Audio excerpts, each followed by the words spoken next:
नमस्कार, नमो नारायण। गीता दैनिक दैनिक के अंदर आज हम प्रवेश कर रहे हैं 308वें दिन और ये 15वां अध्याय है जिसका नाम है पुरुषोत्तम योग। और आज के जो दो श्लोक हैं वो हैं 12वां और 13वां श्लोक। आइए पाठ का प्रारंभ करते हैं।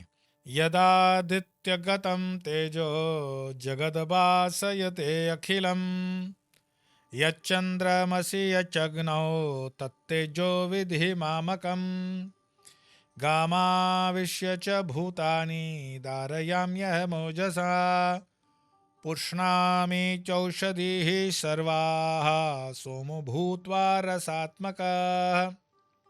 भगवान श्री कृष्ण कहते हैं, सूर्य में स्थित जो तेज समस्त जगत को प्रकाशित करता है तथा जो चंद्रमा में है और जो अग्नि में है उस तेज को तू मेरा ही तेज जान। यदादित्य गतम तेजो जगत भासयते अखिलम यच्चंद्रमसि यच्चग्नौ तत्तेजो विधि मामकम्। और आगे कहते हैं, और मैं ही पृथ्वी में प्रवेश करके अपने ओज से सब भूतों को धारण करता हूं और रसात्मक चंद्रमा बनकर सभी वनस्पतियों को पुष्ट करता हूं। गामा विश्य च भूतानि धारयाम्यहम ओजसा धारयाम्यहम ओजसा पुष्णामि चौ औषधि सर्वाः सोमो भूत्वा रसात्मक। ये भगवान अपनी प्रकृति जो उसका जो चक्र है उसके विषय में ही बता रहे हैं कि सूर्य, चंद्रमा और अग्नि में जो तेज है जो कि संपूर्ण ब्रह्मांड को प्रकाशित करता है। कौन से ब्रह्मांड को प्रकाशित करता है? ये हमारे नवग्रहों के ब्रह्मांड को। ऐसे अनंत कोटि ब्रह्मांड हैं, अनंत कोटि ब्रह्मांड।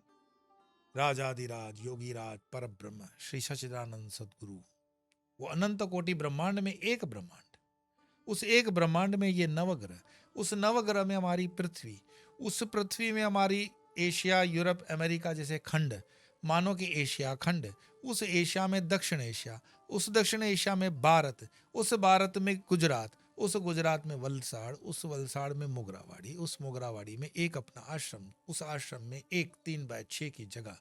कहाँ बता ब्रह्मांड में कहाँ जगह है उसकी?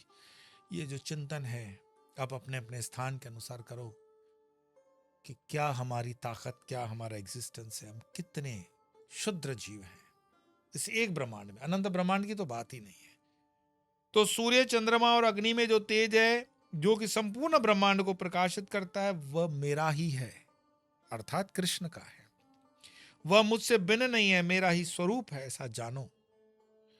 ऐसा भाव होने से साधक को ये चिंता नहीं होती कि मैंने यज्ञ आदि नहीं की, क्योंकि यह देखता है कि सब कुछ करने वाला तो मैं ही हूं। मैं इसको रिपीट कर रहा हूं कि गुरु नानक साहब गए थे जगन्नाथ जी के मंदिर को दर्शन करने, 500 साल पहले की बात, 550 साल। और जगन्नाथ जी के जो पुजारी थे उनको पता था नानक बहुत बड़े, उनकी औरा तो बिल्कुल संतों की औरा तो होती है, तो उन्होंने उनके लिए कोई व्यवस्था रखी होगी कि आप जगन्नाथ जी की आरती कर लो। लेकिन आरती के समय नानक तो मंदिर के बाहर चले गए।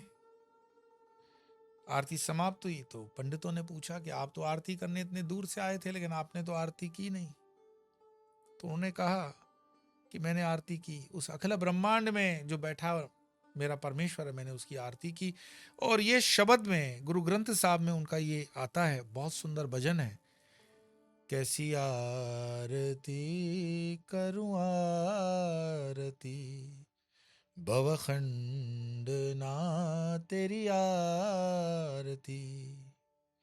और आगे भजन चलता है कि ये सूर्य और चंद्र, ये ज्योतियां, ये दीप तुमने जला कर रखे हैं, ये जो पवन चल रही है, ये चंवर झूल रहे हैं, ये जो फूल पत्ते जंगल झाड़ियां हैं, ये तुम्हारी शोभा के लिए तो लगे हुए हैं। तो मैं कैसी आरती करूं? छोटी सी बस दिए वाली आरती करूं? कैसी आरती करूं आरती। क्यों? क्योंकि नानक जी ने देख लिया कि ऐसा भाव होने से साधक को यह चिंता नहीं होती कि मैंने यज्ञ आदि नहीं किए, क्योंकि वह देखता है कि सब कुछ करने वाला तो मैं ही हूं। पर उस स्थिति में पहुंचने के लिए खुद को कंफ्यूज मत कर लेना, कॉपी पेस्ट मत करना। नानक की स्थिति तक पहुंचने के लिए एक लेवल चाहिए। बोलने के लिए ठीक है बोल दिया है, नहीं तो फिर उसको प्रिटेंड करना मूर्खता है। फिर गामा विश्व भूतानि धारयाम्यमोजसा पुष्णामि चौषधि सर्वा सोमो भूत्वा रसात्मक।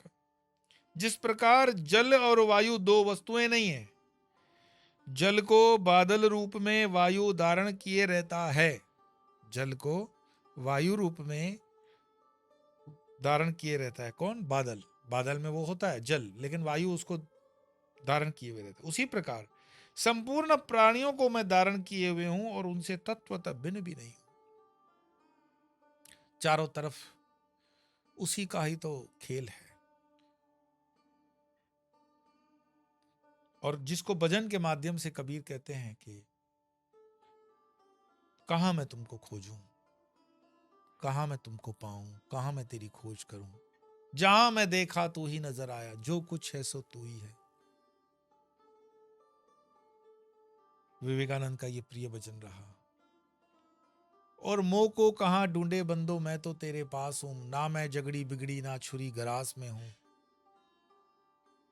भगवान की तरफ से संत कबीर का ये वापस से एक और भजन है कि उसको ढूंढना व्यर्थ है, मैं तो श्वासोश्वास में हूं। और ये श्वासोश्वास में जो ये क्रिया क्षणिक है कि फिर भजन की मैं एक पंक्ति का उल्लेख करूंगा कि कड़ का मन का डार के मन का फेर। हम तो माला में मन का फेरना सिखाते हैं, लेकिन ये मन का प्रारंभ हो सकता है टेम्पररी, ये परमानेंट नहीं हो सकता। जीवन भर माला फेरते रहोगे, ये मन का ही फेरते रहोगे या मन का जो फेर है उसको भी फेर लोगे? कि मन फेरा, मन का फेरना क्या होता है? मन का फेरना ये होता है कि तुम्हें ज्ञान हो जाए कि ये जो तुम देख रहे हो, ये तुम बंगले, गाड़ियां, ये तुम्हारे देशों के पासपोर्ट, वीजाज, ये करेंसीज, ये एफडीज, ये सोने चांदी, शेयर मार्केट, ये सब सब खेल है। स्टार्टिंग में समझ में नहीं आएगा, लेकिन जब चैतन्य जागृत हो गया, चिंतन से चैतन्य को जागृत कर लिया, समझ में आ गया कि भाई बंधु सुख सुत दारा सब एक लेवल तक है। नहीं है ऐसी बात नहीं है, लेकिन परम सत्य नहीं है। परम सत्य परमात्मा है, और उसी परमात्मा को पाने की विधि 15वें अध्याय में हमें मिलती है, जिसको हम कहते हैं कौन सा योग? पुरुषोत्तम योग, पुरुषों में उत्तम योग। और उसकी विधि का जो ग्राफ वो बताते हैं, ऊर्ध्व मूलम अधः शाखम, पहला श्लोक। मैंने आपको कहा हुआ है कि भोजन के साथ इन 20 श्लोकों को करने का प्रयास करें। आपके बच्चों के साथ कुछ समय जो बिताते हो परिवार में, तो एक संस्कार आता है, और ये माँ का बहुत बड़ा इसमें दायित्व है। मेरे कहने का मतलब ये नहीं कि मैं पिताओं को छूट दे रहा हूं कि जो फादर है वो नहीं करेंगे तो चलेगा, नहीं। लेकिन घर का कोई भी, घर का होम मिनिस्टर कौन? होम मिनिस्टर सबसे बड़ा होता है। पिता तो फाइनेंस मिनिस्टर है, पैसा लाएगा, ठीक है, लेकिन घर की रक्षा सुरक्षा ये माँ के हाथ में है।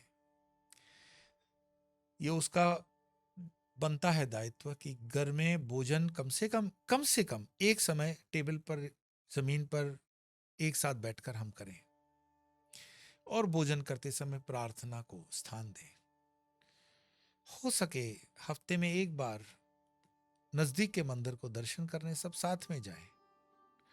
हो सके महीने में एक बार दूर के मंदिर को भी जाएं। वर्ष में कोई मेले लगते हैं 2-3, तो वो मेले भी ले लें अपने इस लिस्ट में।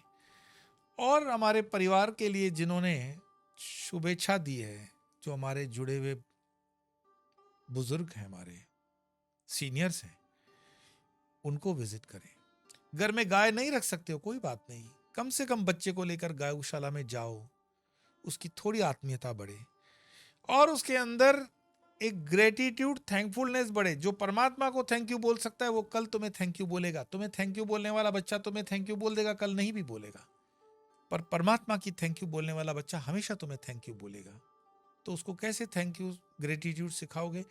उसे हिंदुस्तान की वो अस्पतालों में ले जाओ, 5 स्टार नहीं, सरकारी, जहां पे पीने के पानी की किल्लत हो, करहा रहे हो मरीज, किसी के पांव, किसी के हाथ, परेशानियों से लोग जी रहे हो, करहा रहे हो दर्द से, और उन्हें पूछने वाला कोई नहीं हो, उन्हें पानी पिलाने वाला कोई नहीं हो, और तुम जाकर के उनको कोई सेवा दे सको, तो ये गुण आएगा बच्चों में। तब उनकी चैतन्यता जगेगी कि नहीं देखो। और हर एक की कहानी होती है, वो वहां थोड़ी सब लोग लावारिस होते हैं, बड़े घरों के लोग होते हैं, लेकिन अपनों के द्वारा जब त्यज दिए जाते हैं, छोड़ दिए जाते हैं, तो उनकी ये दयनीय स्थिति बनती है। कुछ रिश्ते बनाओगे तो बात निकलेगी, तो वो बताएंगे भी कि हम यहाँ से आ रहे हैं, इतने पैसे वाले थे, कभी किसी की फैक्ट्रियां थी, कभी किसी के दुकान थे। कुल मिलाकर के ये सारी एक्सरसाइज इसलिए कि तुम्हारी आने वाली पीढ़ी सनातन से जुड़ी रहे, और उसके लिए तुम भी योगदान कर सकते हो, यही कि ये जो गीता अकेले अकेले सुनो, उसको 10 लोगों तक कम से कम पहुंचाओ, ताकि इसका विस्तार हो, सनातन का विस्तार हो, संस्कारों का विस्तार हो। आइए आज के इन दोनों श्लोकों का पाठ कर वाणी को विराम देते हैं। यदादित्य गतं तेजो जगत भासयते अखिलम् यच्चन्द्रमसि यच्चग्नौ तत्तेजो विधि मामकम् गामाविश्य च भूतानि धारयाम्यहमोजसा पुष्णामि चौषधि सर्वाः सोमो भूत्वा रसात्मकः।